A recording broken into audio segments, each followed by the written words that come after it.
Good evening, everyone. So today we start a new chapter that is called. Today we start a new chapter called alternating current. So from the AC generator, we know first of all, key for alternating current or alternating EMF, my source is either sinusoidal. What do you mean by sinusoidal? Either it will be sine or it will be cos. So if we write this one, suppose this is my amplitude. So I can write A sine omega t or theta. For this one, A is the amplitude. I can write A cos omega t.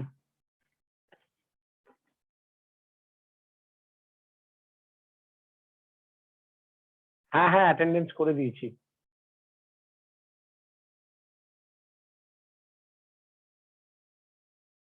Nikita. Okay, so similarly this one is y is minus A sine omega t, and if we write this one is my y equals to minus A cos omega t. Why I'm showing you this for? Because especially my sine cos, all this are mainly concentrated in this four graph, means especially sine and cos. And in this sine and cos, this is called the peak value. This is called the peak value. Okay. And from here to here is called the one time period. Okay. So if we want to calculate this one, this is the half time period. And this one, this is the 1/4 time period. Now see, examiner can ask you, pick one peak to another peak. So what is the time? T/2. Similarly, if they ask you 0 to peak, what is the time? T/4. So first of all, you have to understand that division, because these are very, very important in terms of, suppose they say you is 0 to peak, time is 0.01 second, find the frequency. So that means you have a very clear idea.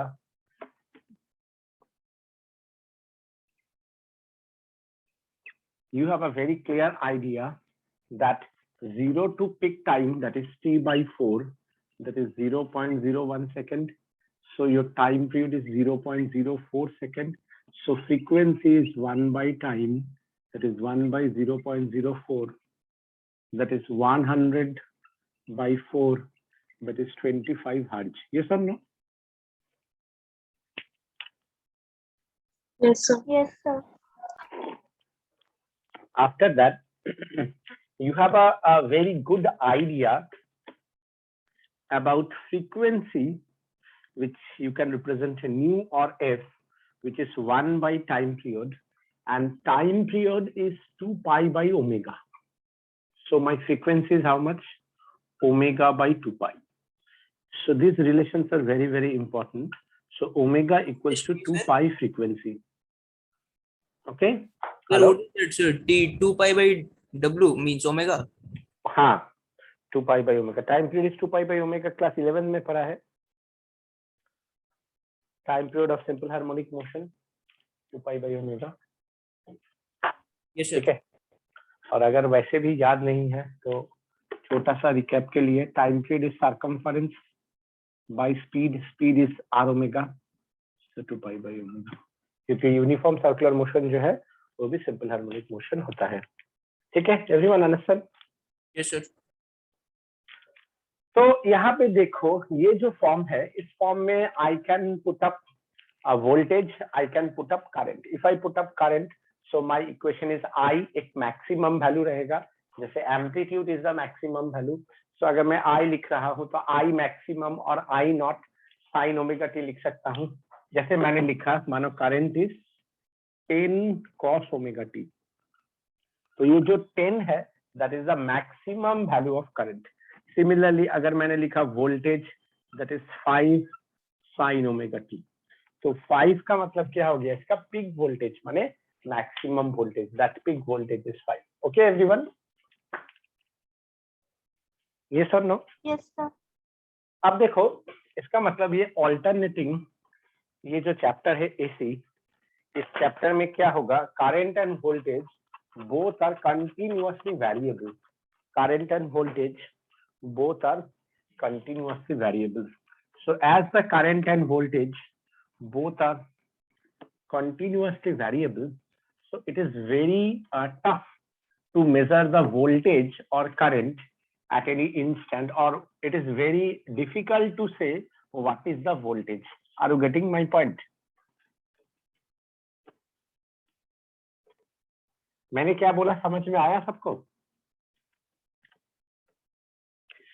देखो मानो मैंने लिखा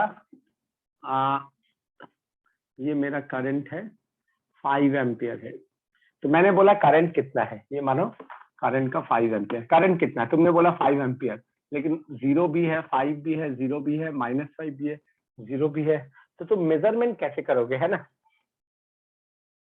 Yes, sir. तो इसीलिए हम लोग क्या करते हैं, इसका सबसे पहले एवरेज वैल्यू निकालने का कोशिश करते हैं. तो एवरेज वैल्यू करंट या वोल्टेज साइन में या कॉस में, which is overall you can say sinusoidal, कि डेटा एक ही आता है. तो मानो मैंने करंट का ही दिखा रहा है, करंट का एवरेज वैल्यू कैलकुलेट करना है. तो एवरेज का मतलब क्या, these are the time depending factor. So मुझे हर एक इंस्टेंट का करंट निकालना है, उसको टाइम से मल्टीप्लाई करना है और डिवाइडेड बाय टोटल टाइम करना है, तब मुझे एवरेज वैल्यू ऑफ करंट मिलेगा. तो अगर मैं टोटल टाइम पीरियड लूं, ठीक है, तो इसका वैल्यू क्या आएगा. देखो इंटीग्रेशन का मतलब क्या है, इंटीग्रेशन का मतलब है इंटीग्रेशन का मतलब है एरिया अंडर द ग्राफ. तो मैं अगर 0 से लेके t तक का बात करूं, तो देखो ये प्लस है, ये माइनस है, yes or no. So what is my total area, 0, yes or no. Yes, sir. तो तुम अगर इसका Yes, sir. इंटीग्रेशन निकालना चाहोगे, I M sine omega T और cos omega T 0 to time period 2 pi by omega, 0 to T 2 pi by omega dt, इसका value सीधा 0 आ जाएगा. तो इसीलिए जब भी हम लोग करंट या वोल्टेज का एवरेज नहीं निकालते हैं, हम लोग करंट या वोल्टेज का एवरेज वैल्यू नहीं निकालते. क्यों? क्योंकि वैल्यू 0, करंट है, वोल्टेज है, तुम्हारा रीडिंग 0 आएगा. तो 0 रीडिंग से तुम क्या मेजर करोगे, कितना करंट है, 0. हालांकि करंट है, मेरे यहाँ पे लाइट जल रहा है, वोल्टेज में मार रहा है करंट, हम बोलेंगे कि वोल्टेज कितना है, तो 0 वोल्टेज है. जूता खोल के मारेगा मुझे, ये सब नो, ये सब नो. Yes, Yes, sir. तो हम लोग इसीलिए क्या करते हैं, क्योंकि इसको हाफ प्लस है, हाफ माइनस है. एवरेज वैल्यू में अगर क्वेश्चन में बोला है, एग्जाम में बोला है फाइंड द एवरेज करंट और एवरेज वोल्टेज, तुम्हें फुल सर्किल का करने का जरूरत ही नहीं है. फुल सर्किल का तभी करोगे अगर वो मेंशन कर दिया find the current for full circle और find the current for full time period, तभी तुम इसका वैल्यू 0 लिखना है.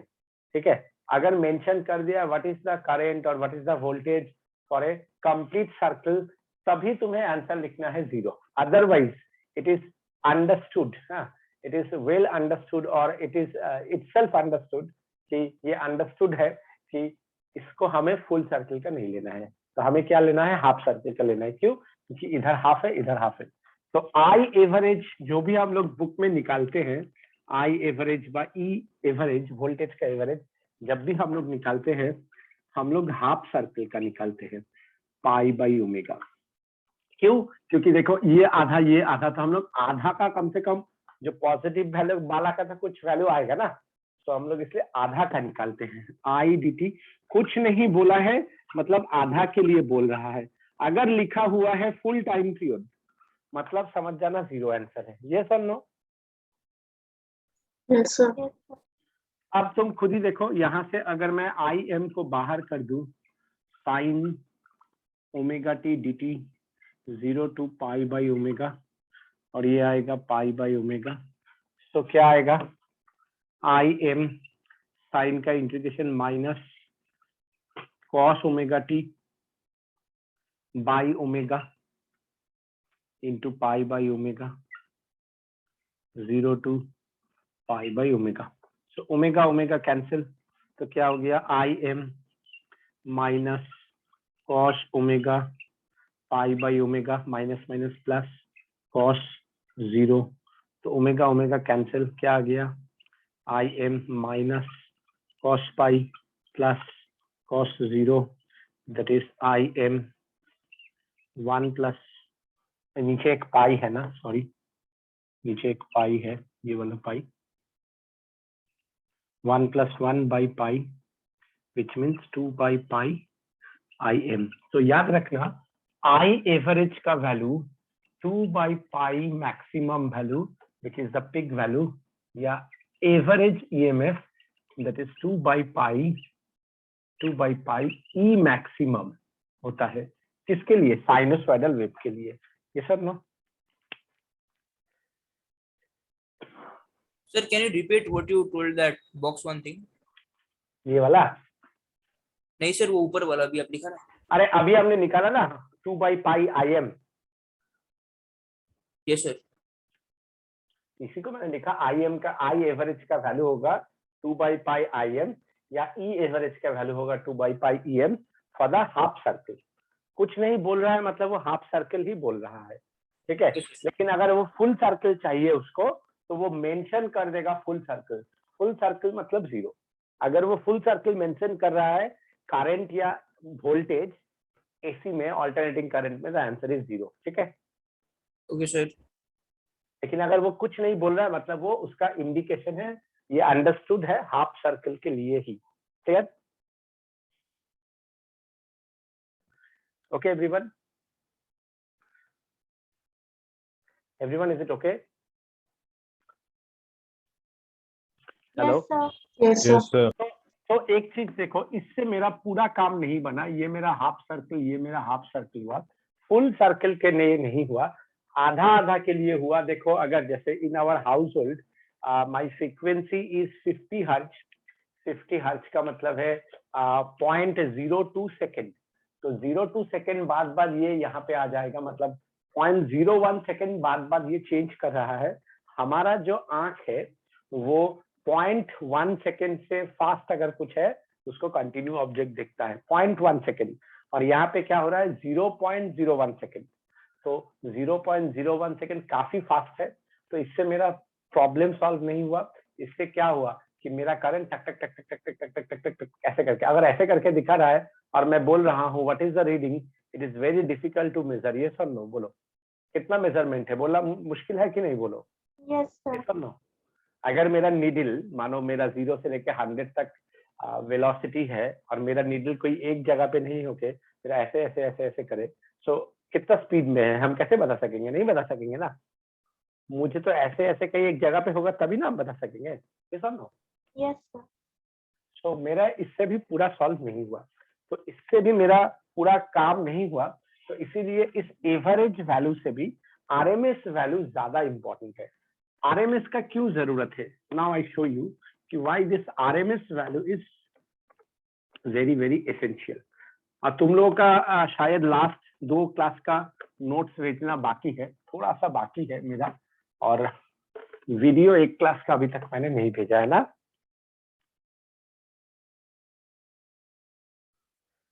अच्छा अब देखो आई आरएमएस, रूट मीन स्क्वायर, क्या मतलब है इसका?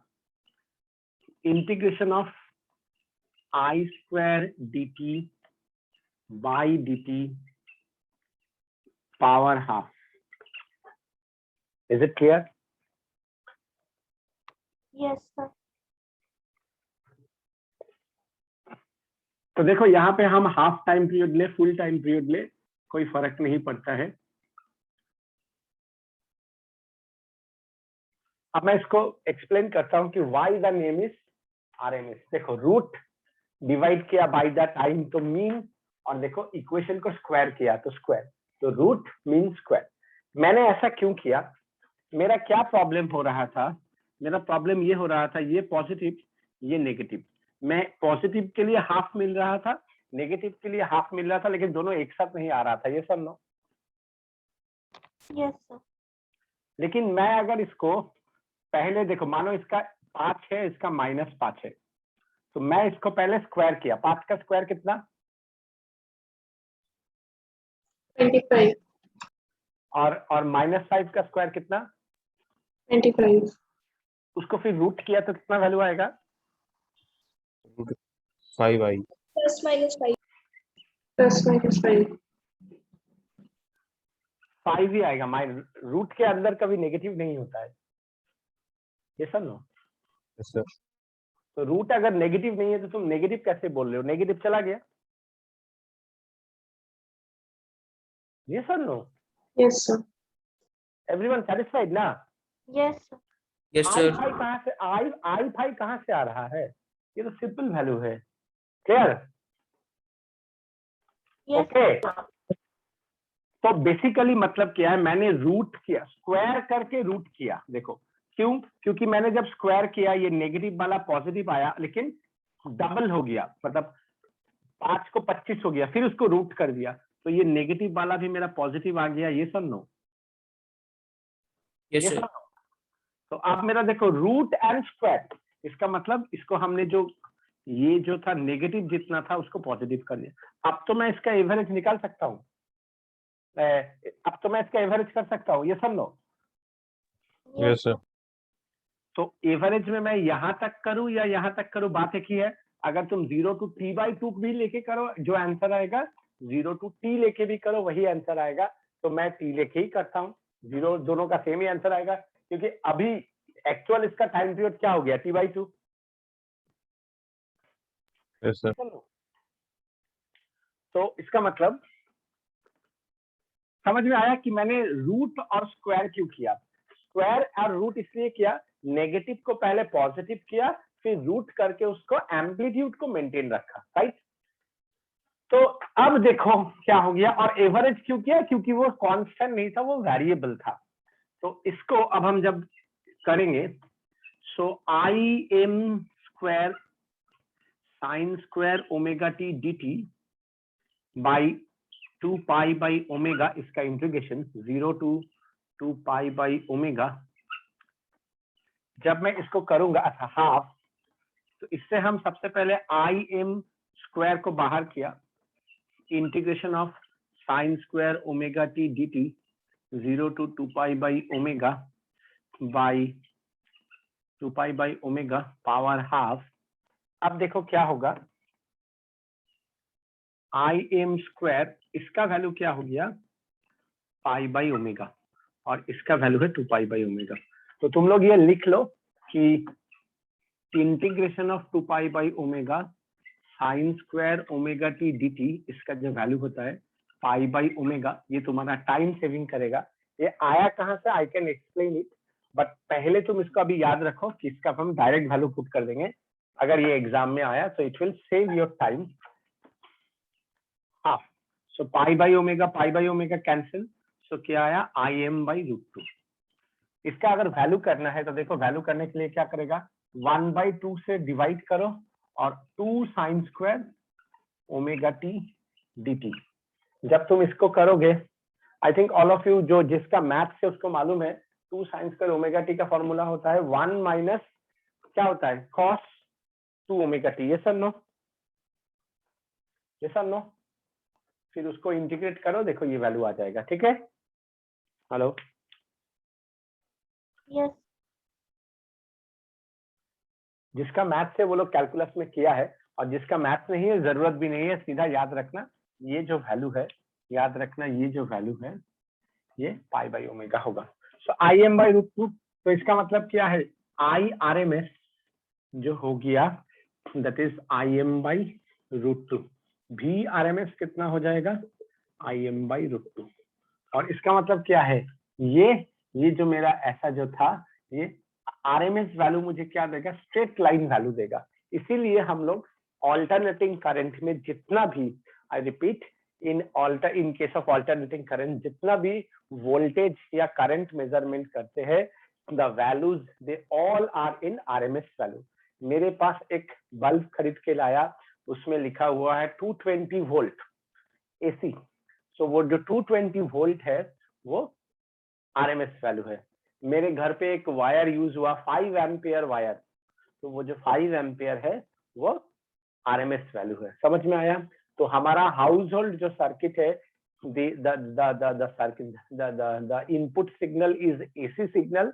As the input signal is AC signal, my all current and voltage are given. They are in RMS value. Clear, everyone? Yes, sir. Yes, sir. So if you understand up to that part,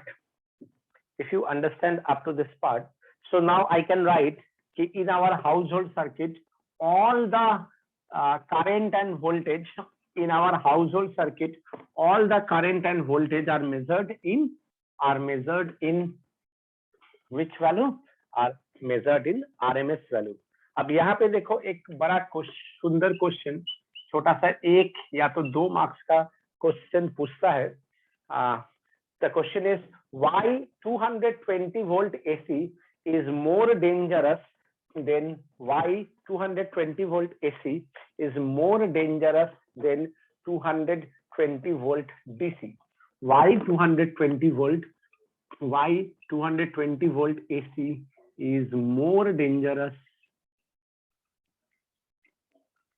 than 220 volt DC. Why? औष्णिक आशीष ने की, औष्णिक को क्या हुआ आज? First class में नहीं है sir, school में भी ज्वाइन नहीं किया था.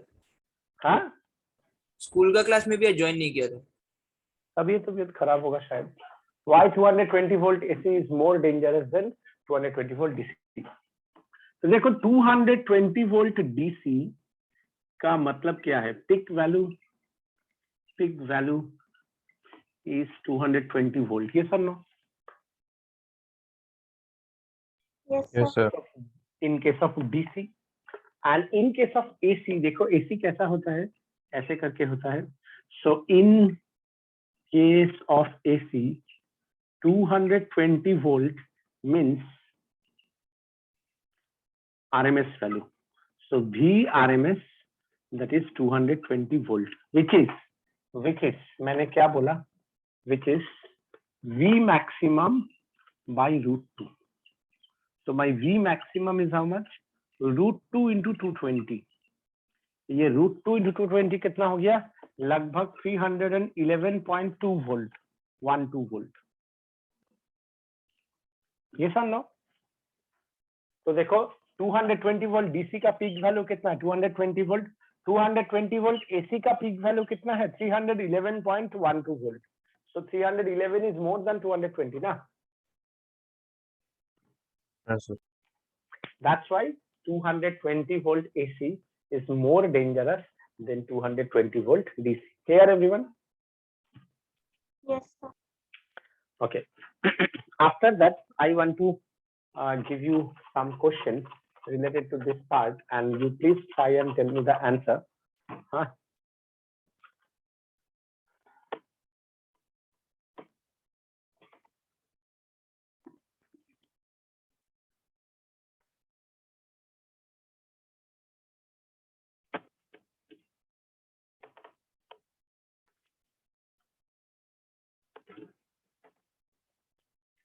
The questions are,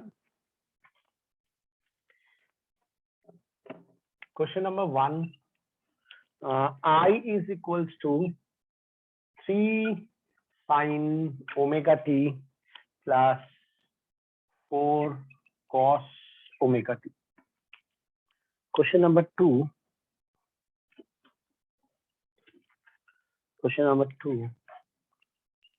I is equals to 3 sin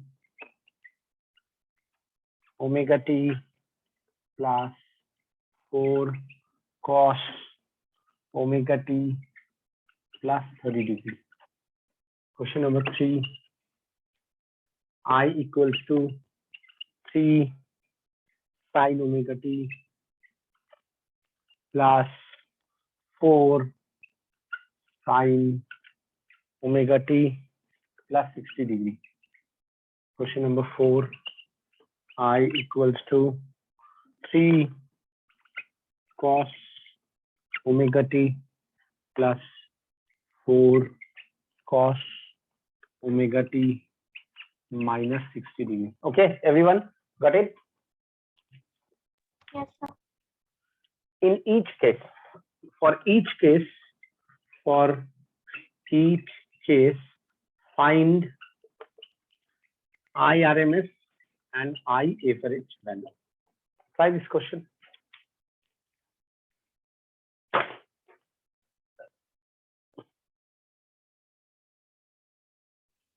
देखो इसका नियम क्या है करने का? नियम ये है कि these are the तुम्हें मालूम है जनरल सॉल्यूशन, तो जनरल सॉल्यूशन में हमें क्या करना पड़ेगा? Even you know the superposition of waves, मुझे रिजल्टेंट वेव चाहिए, मतलब रिजल्टेंट का मैक्सिमम एम्पलीट्यूड चाहिए. याद है a square plus b square plus 2ab cos theta. So the formula is I1 square I2 square 2 I1 I2 cos phi. Phi क्या है? Phi is the phase difference. तो सबसे पहले जैसे मैं क्वेश्चन नंबर 1 को कर रहा हूं, तो मुझे क्या करना पड़ेगा? इसको सेम फॉर्मेट में लाना पड़ेगा. Sign omega T plus 4 sign omega T plus 90 degree. क्या मैं इसको लिख सकता हूं ऐसे करके?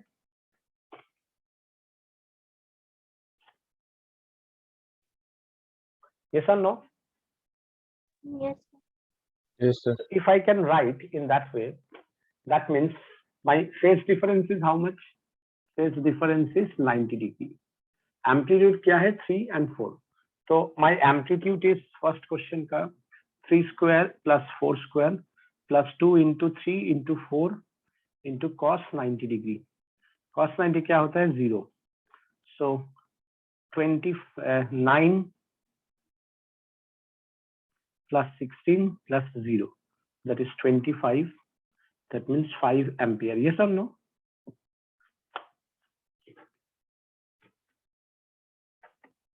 Yes or no? মানে অ্যামপ্লিটিউডের সিম্বলে কিছু আই দিয়ে দেওয়া থাকে, কারণ এখানে एम्पलीट्यूड যেটা হলো मैक्सिमम वैल्यू হলো, কারণ এই যে सुपरपोजिशन हम लोग जब करते थे I maximum sine omega T plus minus del, এই আই এম বা অ্যামপ্লিটিউড এম পাওয়ার ফর্মুলা কি ছিল? a1 square a2 square 2a1 a2 cos phi, superposition of two waves মনে পড়ছে? হ্যাঁ sir. So here we superimpose two waves. So my maximum amplitude is, after combining these two waves and convert them into one form of like sine, so my maximum value is this much. Now what is the formula for number 1? Question number 1, I average. What is the formula? 2 by pi I maximum.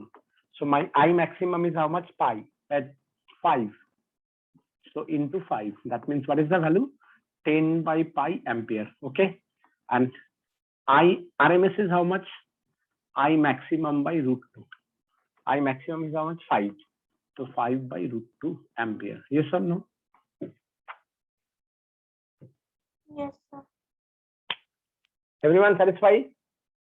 Yes, sir.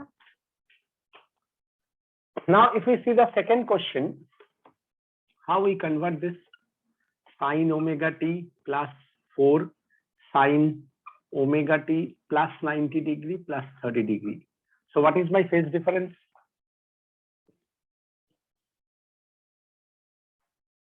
What is my phase difference?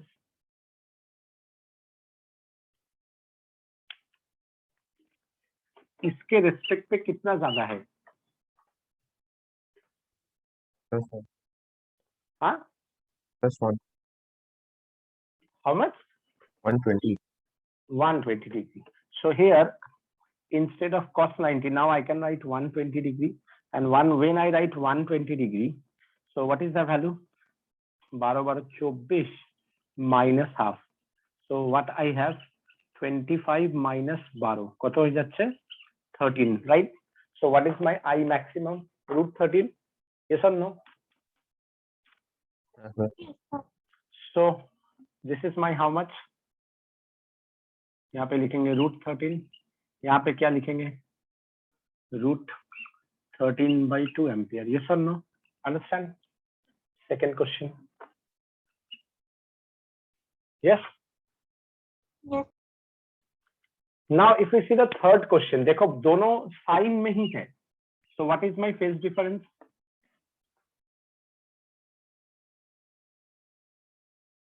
What is my phase difference? Plus 60. 60 degree? Yes, Yes or sir. no? Here, what is the phase difference? Minus 60. Minus 60 माने phase difference, तो difference माने ये दोनों का बीच का difference क्या है? 60 degree. Yes, sir. So for question number 3 as well as 4, my angle is phase difference is 60 degree. So here I am write just plus. So this one is how much? 37. So for question number 3 and 4, this is root under 27, 37. So here it is root under 37. Yes or no?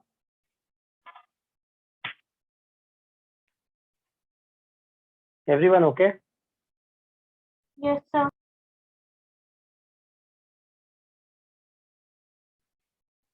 Everyone, is it okay? Yes, Yes, sir. sir. Yes, sir.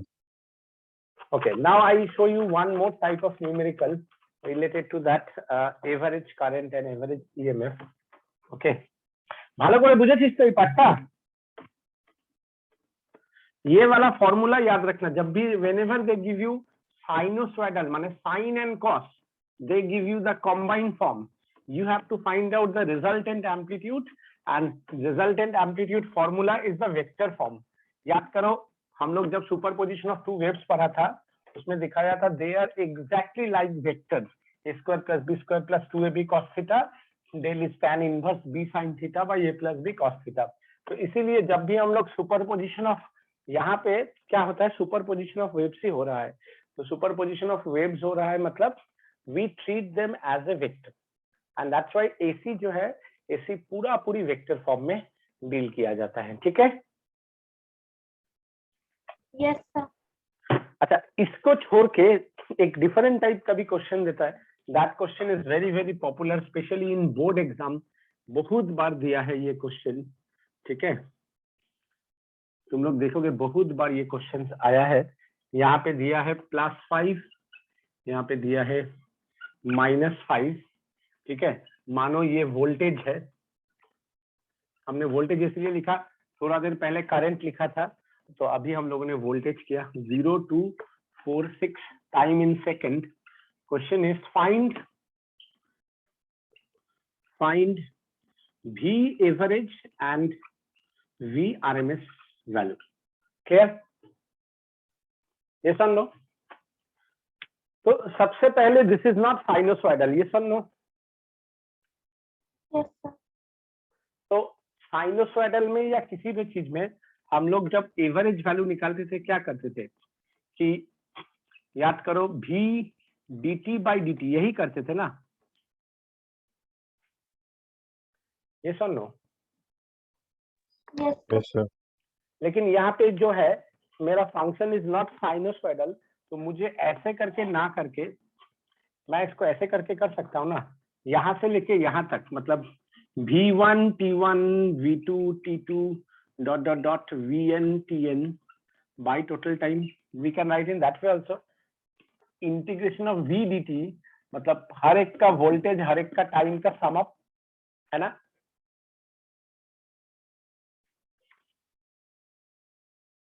And divided by time माने total time, है ना? Yes, sir. और similarly अगर RMS निकालना है, इसको क्या करते हैं, स्क्वायर करते थे, हाफ करते थे. तो भी आरएमएस के लिए क्या करेंगे, V1 square by T1 V2 square by T2 dot dot dot Vn square by Tn by total time overall को हाफ करेंगे. यही ना फॉर्मूला हो गया आरएमएस का. देखो रूट मीन स्क्वायर, है ना? Yes, sir. तो इस हिसाब से अगर मुझे एवरेज निकालने के लिए बोलेगा, तो देखो मेरा पहला V1 कितना है 5, टाइम क्या है 2 सेकेंड. दूसरा वाला क्या है -5, टाइम क्या है 2 सेकेंड. तीसरा वाला क्या है 5, टाइम क्या है 2 सेकेंड बाई टोटल टाइम कितना है 6 सेकेंड. तो ये दोनों कट जाएगा, कितना होगा 10/6, मतलब 5/3. ये सब नो वोल्ट. ये सब नो. Yes, sir. और देखो आरएमएस में क्या हो रहा है, नेगेटिव को स्क्वायर करके पॉजिटिव कर देगा, तो ये नेगेटिव यहाँ पे आ जाएगा, तो ये स्ट्रेट हो जाएगा ना, तो क्योंकि ये स्ट्रेट हो जाएगा, देखो इसका वैल्यू 5 ही आना चाहिए, मेरा प्रेडिक्शन तो 5 ही आना बोल रहा है। करके देखो V1 स्क्वायर 5 का स्क्वायर इंटू 2 माइनस 5 का स्क्वायर इंटू 2 5 का स्क्वायर इंटू 2 बाई 6 हाफ, कितना आया 50 50 50 बाई 6 का हाफ, तो क्या हो गया 50 बाई 2 का हाफ 25 का root, that is 5, yes or no.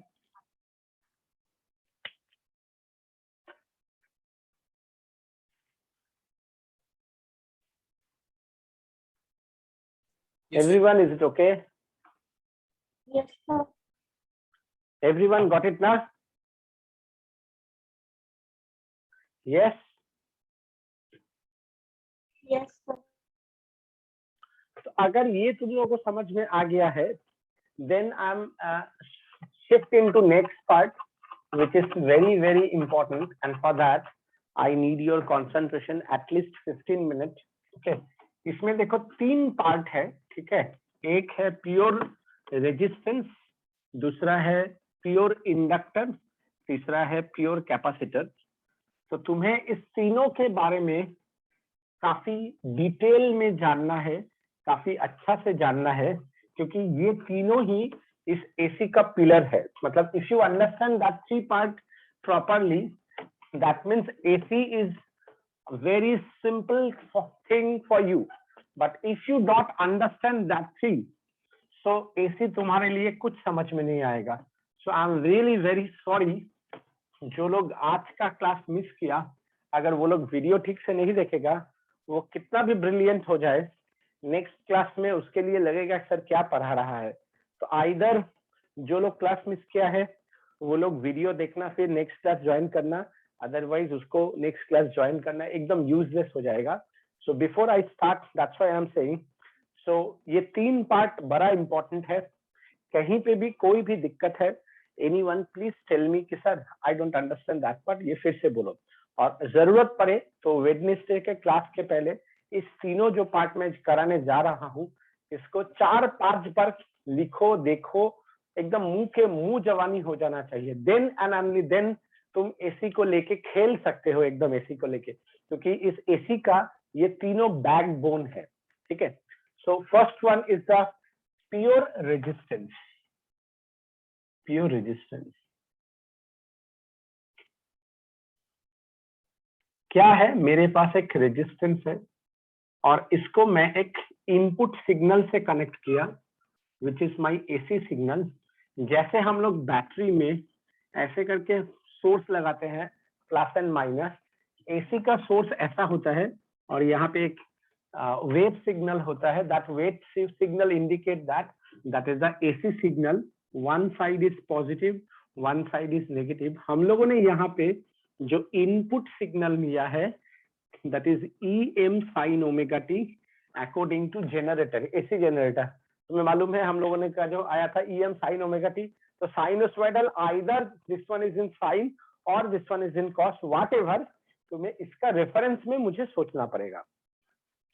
तो अब देखो, अगर मेरा ये एक लूप है, अगर I is the current, we can easily use Kirchhoff's law. We move on the direction of current into resistance, then we get the negative polarity, E equals to 0. So I can write IR equals to E, I equals to E by R. And what is my E? E is EM sin omega t by resistance. Voltage by resistance क्या होता है? Current, और voltage का maximum मतलब current का maximum sin omega t. Is it clear everyone? Up to this, is it clear everyone?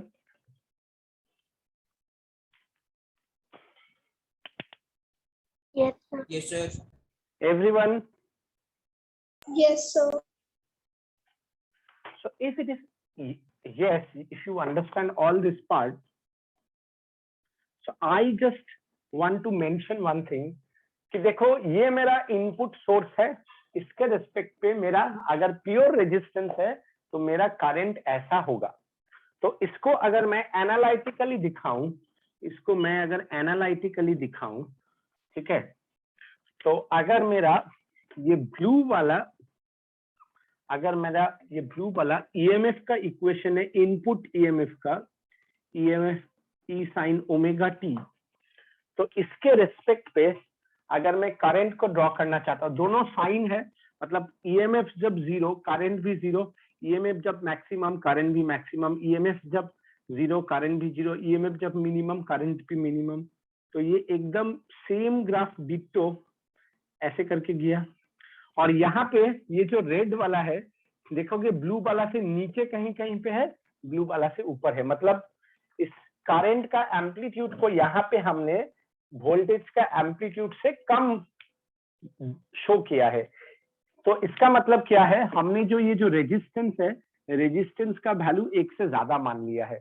मतलब if my current maximum value voltage is 10 volt and if my resistance is 2 ओम, सो 10/2 कितना हो जाएगा, 5। 5 is less than 10, yes और no? Yes, sir. अगर कहीं पे देखा कि करंट जो है ईएमएफ से ज्यादा है, इसका मतलब रेजिस्टेंस जो है 1 से छोटा है। 5 वोल्ट ये हाफ वोल्ट, हाफ ओम, 5/2 10 एम्पियर, ये सुन लो। Yes, sir.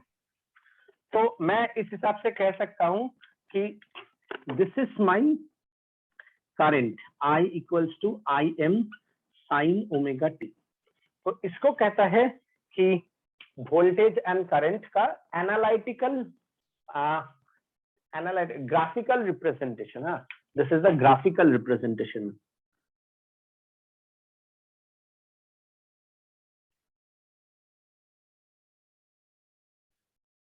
तो जब मेरा ग्राफिकल रिप्रेजेंटेशन हो गया, now the most important one is phasor diagram. Phasor, ये फेजर डायग्राम डायरेक्ट 1 मार्क्स का क्वेश्चन पूछता है, समझ लो ध्यान से। फेजर डायग्राम क्या है कि एट एनी इंस्टेंट मैं अगर ईएमएफ को चेक करूं कि क्या है, उसी इंस्टेंट में मेरा ईएमएफ के रेस्पेक्ट में करंट कहाँ पे है वो मैं देख सकता हूँ। फेज माने कि क्या ईएमएफ के रेस्पेक्ट में करंट सेम फेज में है, क्या ईएमएफ के रेस्पेक्ट में करंट ज्यादा फेज में है, क्या ईएमएफ के रेस्पेक्ट में करंट कम फेज में है, मतलब क्या लीड कर रहा है या लैग कर रहा है। यहाँ पे वेरी सिंपल देखो, दोनों का दोनों साइन ओमेगा टी, मतलब current and voltage are same phase.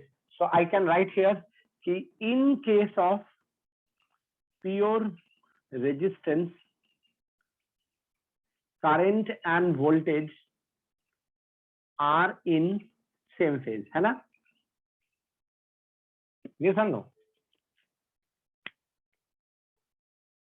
तो मेरा फेजर डायग्राम क्या बोलेगा, देखो मैं कोई भी एक इंस्टेंट पे, जैसे मैंने फर्स्ट फेज को फेज 1 मतलब वो है ना, और इसको क्या कहता है, ऑल साइन टेन कॉस, पहला quadrant, second quadrant, third quadrant, fourth quadrant. तो मैं पहला क्वाड्रेंट में दिखा रहा हूँ, जरूरी नहीं है पहला quadrant, you can show it in the second quadrant, third quadrant, fourth quadrant, any quadrant. हमने पहला क्वाड्रेंट को चूज किया। Okay, so if I show you the voltage is in the first quadrant, theta is my omega T, yes और no? सो मेरा time कितना है इसके ऊपर मेरा क्वाड्रेंट जगह पूछा, फर्स्ट क्वाड्रेंट में है कि सेकंड क्वाड्रेंट में है, थर्ड की fourth, because theta is the variable of time, omega is constant, yes or no? Yes. So at any instant माने 10 degree, 20 degree, 30 degree, 50 degree, 100 degree, 220 degree, 750 degree, any angle you can suppose at any instant। अगर ये मेरा E equals to EM sin omega t है, वहीं पे मेरा current भी है, और in terms of peak value EMF से करंट मेरा कम है, तो ये मेरा I equals to I M sine omega T, yes or no? So in case of pure resistance current and voltage are in same phase, माने दोनों एक ही साथ रहेगा, yes or no? Yes, sir. Everyone got it? Sir, can you please repeat? Which one? Sir, this one only. अरे देखो, ये इसको देखो ना, इसके बाद वाला में और अच्छे से समझ में आएगा। ये ईएमएफ, ये करंट समझ में आया? ये सुन लो, ये दोनों का वैल्यू समझ में आया ना, कैसे आया? Yes, sir. तो करंट और ईएमएफ के बीच में फेज डिफरेंस कितना है? अरे यहाँ पे भी साइन ओमेगा टी, यहाँ पे भी साइन ओमेगा टी, तो फेज डिफरेंस कितना हुआ? 0। Yes, sir. तो फेज डिफरेंस 0 माने सेम फेज हुआ ना। हाँ, sir. मतलब ईएमएफ अगर फर्स्ट क्वाड्रेंट में है, करंट भी फर्स्ट क्वाड्रेंट में है। ईएमएफ अगर 30 डिग्री पे है, करंट भी 30 डिग्री पे है। ईएमएफ अगर -45 डिग्री में है, तो करंट भी -45 डिग्री में होगा एट एनी इंस्टेंट। ये सब नो सेम फेज में, तो Means जहां basically करंट वहीं पे। हाँ Sir, basically ये बोल रहे कि IM और EM इक्वल रहेगा। आईएम ये इक्वल नहीं, मैग्नीट्यूड कहाँ इक्वल है? मतलब अगर मेरा ओमेगा टी के फॉर्म में, इस फॉर्म को देखो, मैं करंट अगर यहाँ पे मानो कुछ वैल्यू देता हूं और मेरा इसका वैल्यू 30 डिग्री आता है, तो करंट क्या हो गया? Maximum value IM sine 30 degree. Yes, sir. तो सेम टाइम में ईएमएफ भी EM साइन 30 डिग्री होगा। ठीक है सर। समझा? मतलब थीटा दोनों के लिए सेम ही होगा यहाँ पे। ठीक? Yes sir. अब आओ pure inductor. Pure inductor,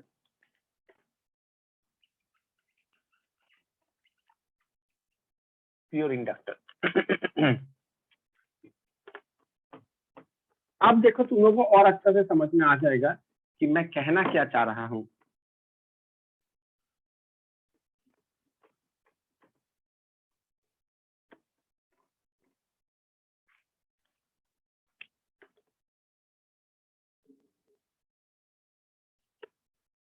okay, yes, yes or no. Yes sir. अच्छा, ईएमएफ ऑफ इंडक्टर कितना होता है? L D I by D T. ये इंडक्टर का हो गया, उसके साथ हो गया minus EMF equals to 0। So L D I by D T कितना हो गया? ईएमएफ। ईएमएफ का वैल्यू कितना है? EM sine omega T. So D I कितना हो गया? EM by L sine omega T D T. ये सब नो। हाँ सर। तो मुझे क्या चाहिए? करंट। ये क्या है? D I. इस डी आई से करंट कैसे मिलेगा? Taking integration both side. EM by L sine omega T D T. तो ये क्या हो जाएगा? आई ईएम बाई एल। साइन का इंटीग्रेशन क्या होता है? Omega sir, omega cos omega cos minus cos omega T by omega, है ना? तुम डिफरेंशिएशन बोल रहे हैं, मैं इंटीग्रेशन बोल रहा हूँ। Sorry sir. हाँ, so minus EM by L omega cos omega T. Yes or no, yes or no. Yes, sir. Homogeneity हमें क्या सिखाता है? मेरा लेफ्ट हैंड में जो फिजिकल क्वांटिटी रहेगा, राइट हैंड साइड में भी सेम फिजिकल क्वांटिटी होगा। और ट्रिगोनोमेट्रिक वैल्यू जो है physical quantity less, dimension less. तो ये मेरा डायमेंशन लेस है। तो अगर ये मेरा करंट है, तो मेरा इस वैल्यू को करंट ही होना चाहिए, है कि नहीं? ये सर नो। Yes, sir. सो मैं, और ये देखो ईएमएफ है, तो मैं इसको pig value of current cos omega T, मतलब पिग वैल्यू मतलब एम्पलीट्यूड। अब तुम ध्यान से देखो, अगर मैं इसको एम्पलीट्यूड लिखूं I M, maximum value of current, EMF maximum by L omega, तो resistance by something is current, that something is what? Resistance by something is current. Anyone please tell me that something is what? I repeat, resistance by something is current. Anyone please sir tell me? Voltage. हाँ? Voltage. Voltage. अरे resistor, अरे मैं ही गलत बोल रहा हूँ। तो current equals to EMF by something. I'm sorry. Current is equals to EMF by something. That something is what? Current equals to EMF by something. That something is what? Resistance. Resistance. लेकिन ये pure resistance नहीं है, are वाला resistance नहीं है ना? ये resistance किसका रेजिस्टेंस है? इंडक्टर का। ये सुन लो। Yes sir. तो इंडक्टर के लिए जो रेजिस्टेंस होता है और कैपेसिटर के लिए जो रेजिस्टेंस होता है, they are not a simple resistance, they are special type of resistance.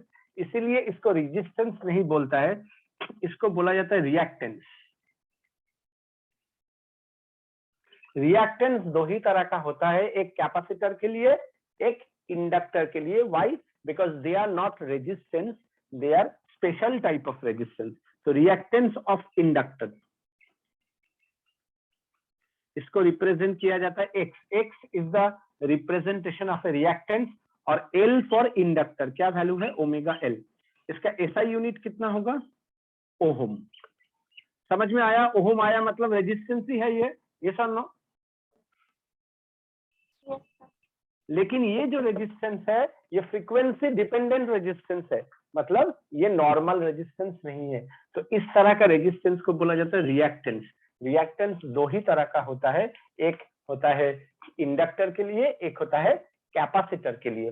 तो अगर ये मेरा एक से देखो, इसके ऊपर भी छोटा छोटा ऑब्जेक्टिव क्वेश्चन 1 मार्क्स का देता है। ये मेरा एक्सेल है, ये ओमेगा और फ्रीक्वेंसी है। हमें मालूम है omega equals to 2 pi frequency into L. I already mention you omega is 2 pi frequency. Yes और no? Yes, sir. So omega और फ्रीक्वेंसी मतलब either omega angular frequency vary और फ्रीक्वेंसी वैरी। तो ये क्या है? इसके साथ डायरेक्टली प्रोपोर्शनल। मतलब अगर मेरा ओमेगा और फ्रीक्वेंसी बढ़ेगा तो मेरा रिएक्टेंस का इंडक्टिव रिएक्टेंस का वैल्यू बढ़ेगा। Yes or no?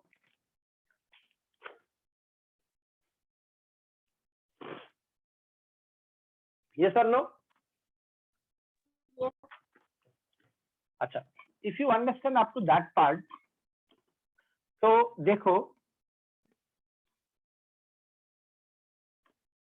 अब मैं यहाँ पे लिख सकता हूं मेरा आई का वैल्यू कितना आया? आई एम साइन ओमेगा टी। तो अगर मैं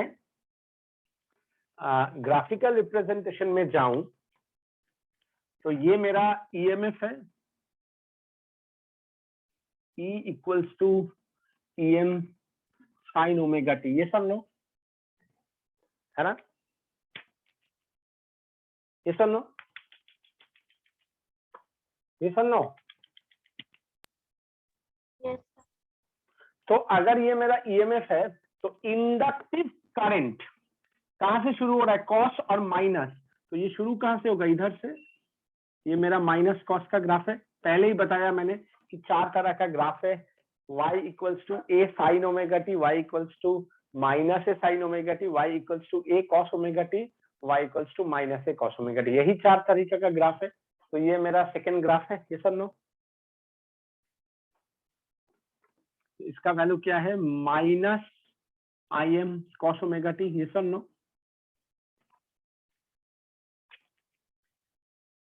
ये सब नो।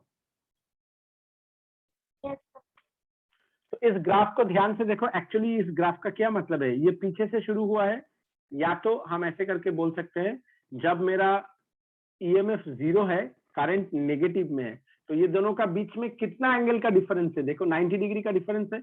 ये 90 बैक है, मतलब इसको हम अगर बोले आई M sine omega T minus 90 degree लिख सकता है इसको। ये सुन लो,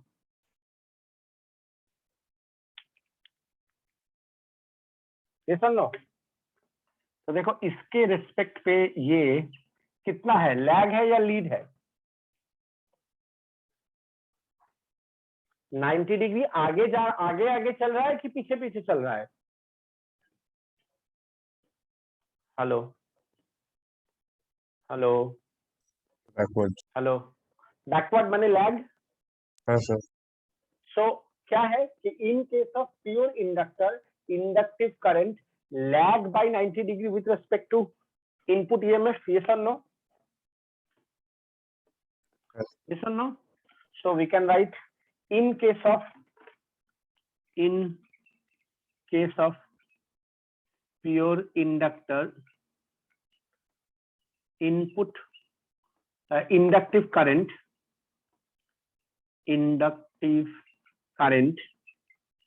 lag by 90 degree.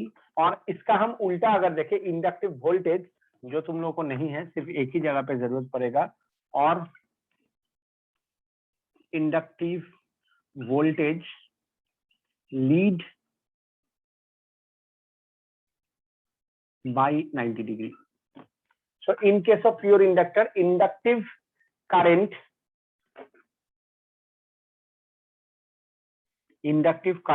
lag by 90 degree. Clear everyone? तो अगर मैं फेजर डायग्राम ड्रॉ करूं, ध्यान से समझो, एट एनी इंस्टेंट ये मेरा E equals to EM sine omega T है, तो इंडक्टिव करंट इससे आगे जाएगा ना पीछे जाएगा? लैग का मतलब क्या, नीचे रहेगा? यस और नो? 90 डिग्री का लैग, समझ में आया? किसका? इंडक्टिव करंट का। यस और नो? Yes, sir. और यही अगर मैं इंडक्टिव वोल्टेज का बात करूं, जो मुझे नहीं चाहिए, सिर्फ बाद में एक जगह पे सिर्फ जरूरत पड़ेगा, तो मैं वोल्टेज से, तुम्हारा आता नहीं है तो मैं वोल्टेज से नहीं दिखाया। E equals to EM sine omega T at any instant, theta equals to omega T, theta equals to omega T. तो ये मेरा क्या करेगा? वोल्टेज 90 डिग्री लीड करेगा। तो अगर मैं करंट का बात करूं, IL, तो देखो फॉर्मूला क्या है, IM sine omega T minus 90 degree. और अगर मैं वोल्टेज का बात करूं, VM sine omega T plus 90 degree with respect to this voltage. Yes सब no input voltage. Clear? 90 degree lag मतलब इससे पीछे जाएगा। ये सब नो?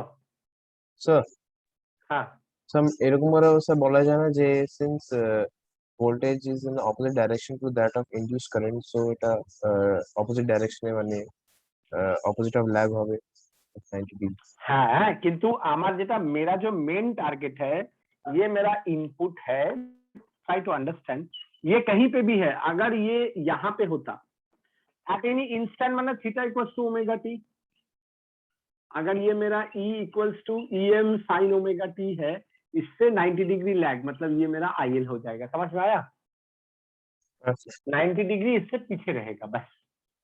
करंट, प्योर इंडक्टर का current with respect to input, जो भी इनपुट वैल्यू है उससे 90 डिग्री पीछे रहेगा, और वोल्टेज उससे 90 डिग्री आगे रहेगा। क्लियर? হ্যাঁ স্যার। यस। और करंट और वोल्टेज उसका खुद का एक दूसरे का ऑपोजिट होता है, जो तुमने अभी बोला। Clear everyone? Is it okay? ध्यान से समझ लो, ये तीनों का आज रिकॉर्डिंग बार बार देखना, क्योंकि इसको देखोगे, मैं तो एक बार में सब करा दिया, ये मैं नॉर्मल क्लास में 2 लेक्चर में कराता हूँ।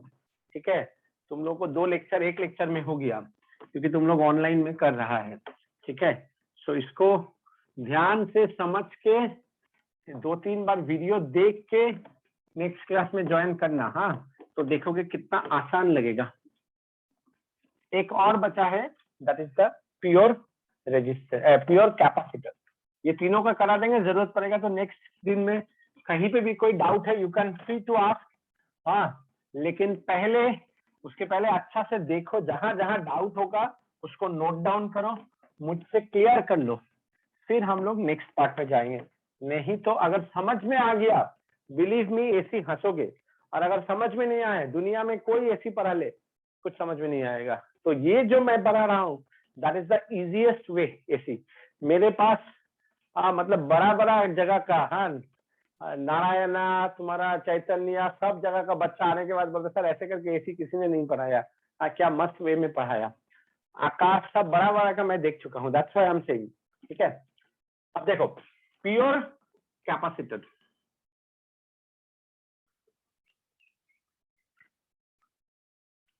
ये है C plus minus E equals to EM sine omega T. तो देखो करंट वोल्टेज, कैपेसिटर का वोल्टेज क्या होता है, Q is CV, V equals to Q by C, है ना, V equals to Q by C।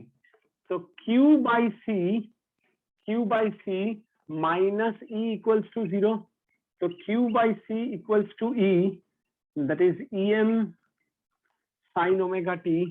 तो Q equals to C EM sine omega T. ये सन नो,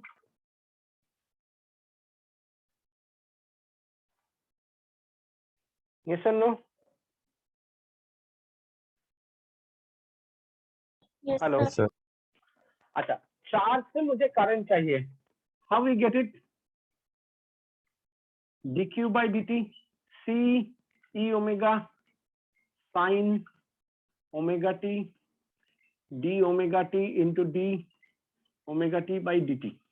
तो क्या मिला, C EM cos omega t into omega.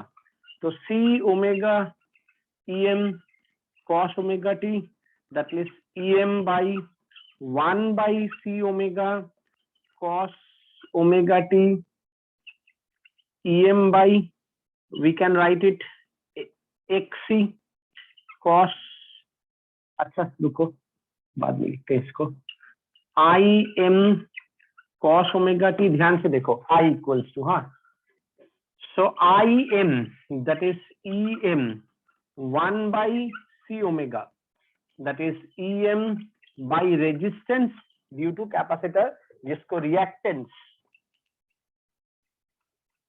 Due to capacitor या capacitive reactance और कैपेसिटिव रिएक्टेंस। वो वाला क्या था, कैपेसिटिव इंडक्टिव रिएक्टेंस, और ये है कैपेसिटिव रिएक्टेंस। एक्स सी क्या हो गया, 1 बाई ओमेगा सी। समझ में आया, ऐसा यूनिट ओहम। ओके, ये सुन लो,